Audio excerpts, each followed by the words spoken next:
welcome to the Cultivating Calmness Podcast. My name is Kaela Vance, and I have a question for you. Have you ever been to the doctor or another provider and received a diagnosis that you didn't quite agree with? Well, I know I have, and I know I have received information from providers that I didn't quite agree with, but I often experience this with my clients where I have been working with them for a while, or they come to me with a diagnosis and I don't necessarily agree with that diagnosis based on what I am seeing and what I am hearing based on my experience and my education.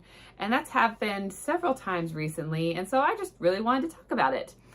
In the mental health field, and I believe in the medical field as well, we call this a differential diagnosis, when we are trying to rule out or make sure we have the most accurate diagnosis. So that's considering all the options, considering all the symptoms, any tests, any information that we can gather to come up with the most accurate diagnosis based on the information that we have. And in the mental health field, we have the symptoms that people give us, and that's pretty much it. So I could tell you that I'm depressed and I could explain all the symptoms to you of depression. Does that mean that you, the provider, are going to think that I have depression? I don't know. I could go to another professional and they may say that I do.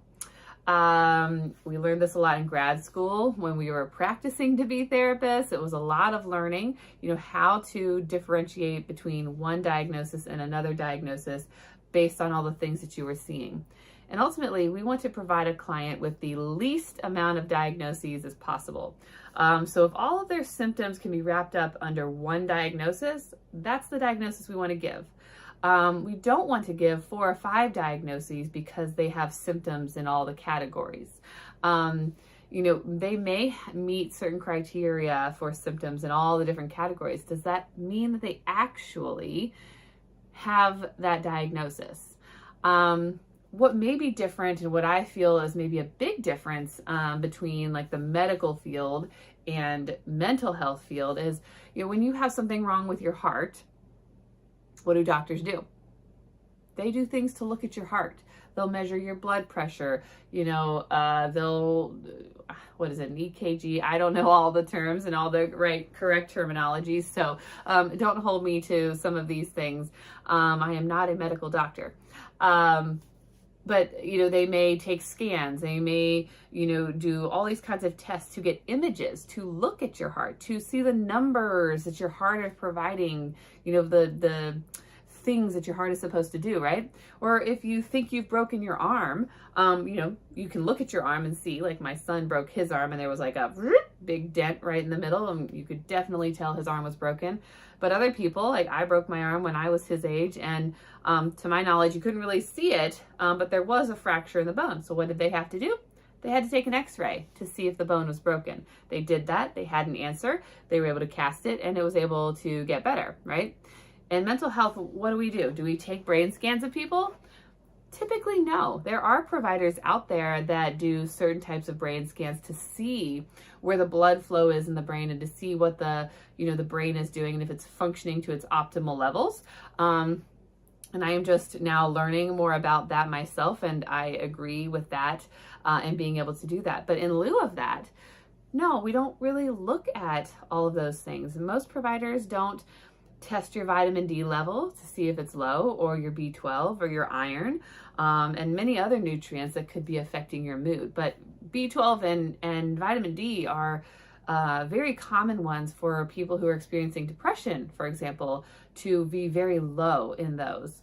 And so if a provider, I can't do that, I'm not a doctor, but I often talk to my clients about getting those things tested. So if a psychiatrist, for example, or a doctor in the hospital were to test those things and you were also experiencing symptoms of depression and those numbers were low, those two things would match up, and that would not necessarily confirm, but would explain maybe why you're experiencing those symptoms of depression. Okay, are we on the same page? I hope we are. I hope I'm making sense.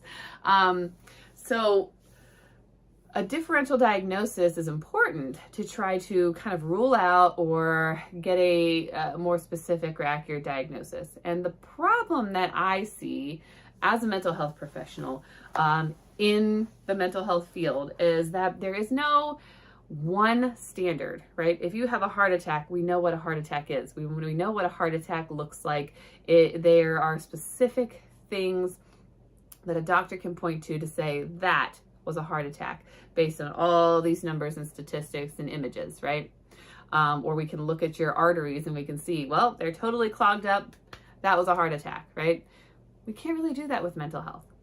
So I recently had a client, I have a client, and I've been working with them for a while, and they went to see a provider who, upon talking to them for a very short period of time, 20, 30 minutes, gave them a diagnosis that I did not agree with.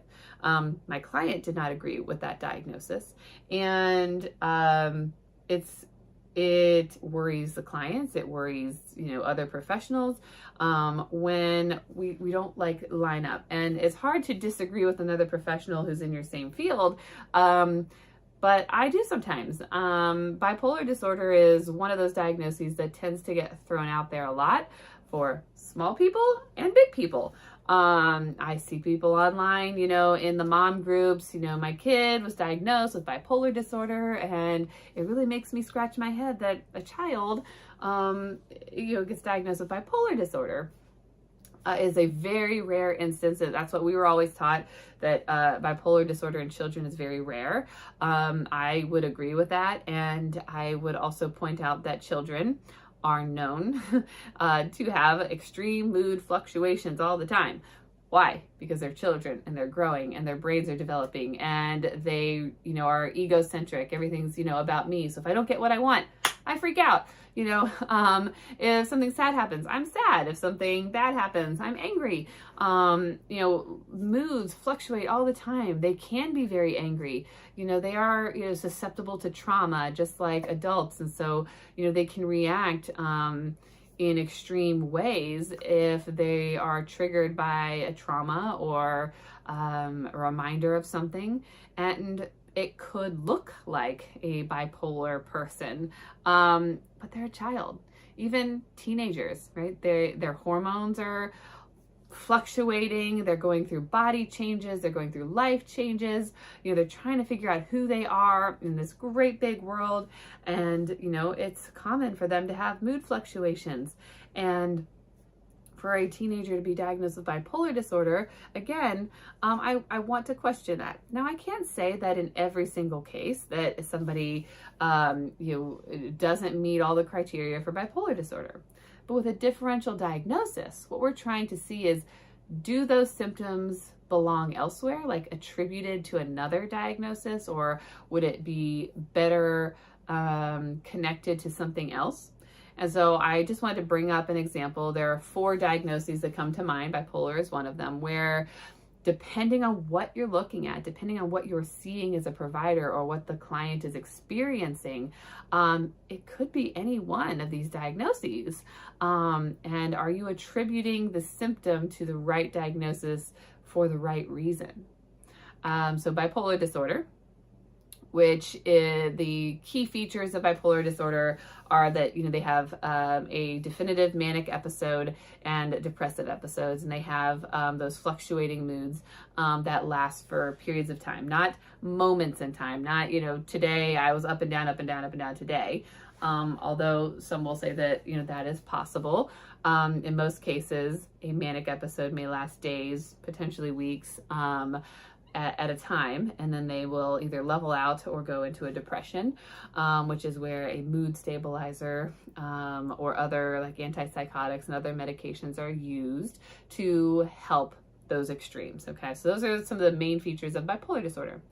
ADHD, so that common is that inattention and that hyperactivity. So those are those 2 things that make ADHD stand out, but there are many other symptoms attributable to ADHD.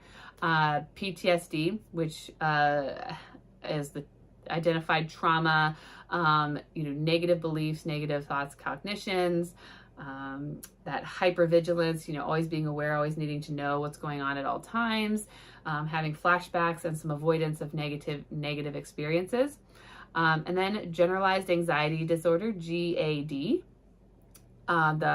The key features of that are that excessive anxiety or worry, and a lot of those physical symptoms, stomach aches, headaches, body aches, because of the anxiety that they're experiencing. So bipolar, ADHD, PTSD, and GAD all have overlapping symptoms, and you could potentially have all of those. You could also just have one of those, or maybe two, depending on what you've been through. So if you have an identified trauma, you're more likely to be experiencing PTSD. However, not always the case. ADHD or PTSD can look like ADHD. Because of that irritability, the difficulty in concentrating, the restlessness, sometimes that impulsivity. It can appear like impulsivity, but maybe you are reacting to a trigger. I think I said difficulty concentrating, and there's probably others, but like when I worked with children, ADHD and PTSD could look very similar in children. But if you didn't know the history, if you just had a child in class and they were all over the place and they seemed very distractible and not paying attention very much, you may assume ADHD. But what if you found out that they had experienced, sexual abuse and were living in foster care and, maybe have something else going on? You may think differently about that ADHD. Now, could they have both? Yeah, that's possible. But it's also possible that the ADHD symptoms, the symptoms that you are seeing that appear to be ADHD, could be more likely attributed to the fact that they have trauma, and those symptoms that we think of as the ADHD, can't sit still, I'm impulsive, I'm easily distractible, I'm not paying attention, I can't focus, can all be PTSD. With like bipolar disorder, you have that impulsivity when you're experiencing a manic episode, but again, that could be ADHD, it could be PTSD. Having that irritability and mood swings, ADHD, PTSD. With generalized anxiety disorder, GAD, that restlessness, ADHD, irritability, bipolar disorder, PTSD.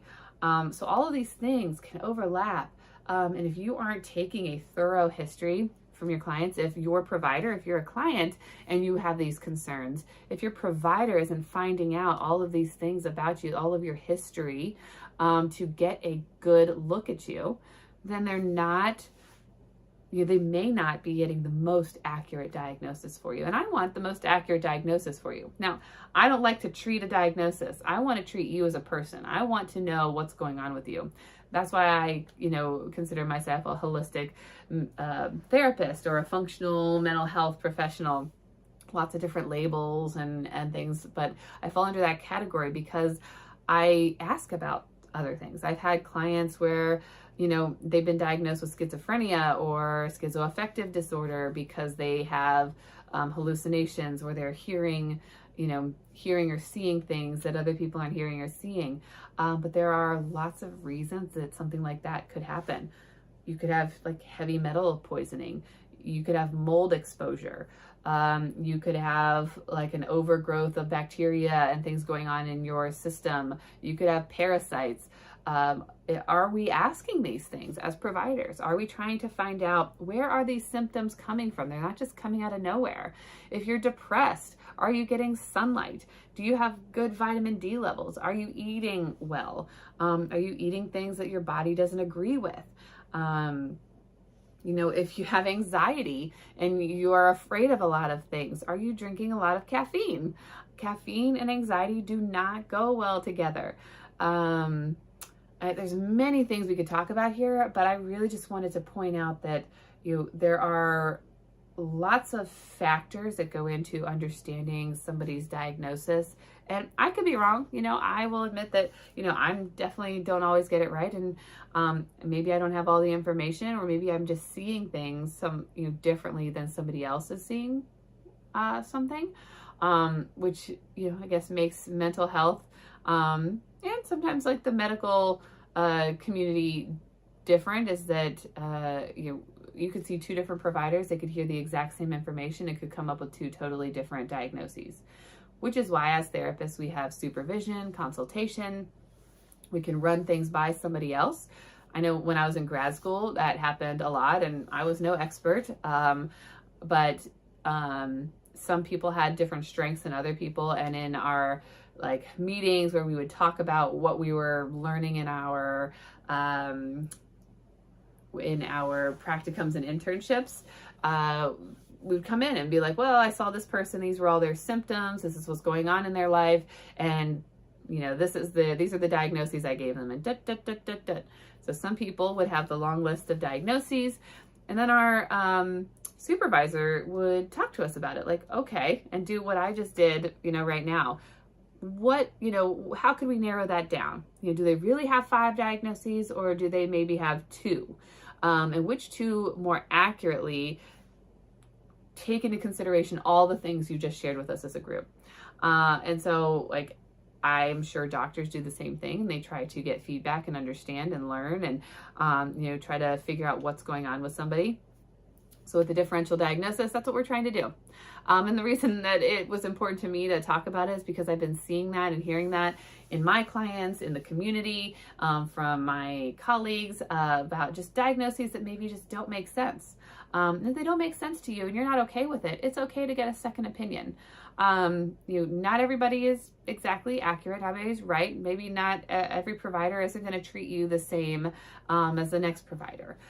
So if you know in your gut what you think is best, and we can get things wrong, or we're maybe not the right fit for you. So the dynamics there could be off. So I encourage you to seek a second opinion, to gather more information, to provide more information to other people so that you can get the answers that you need.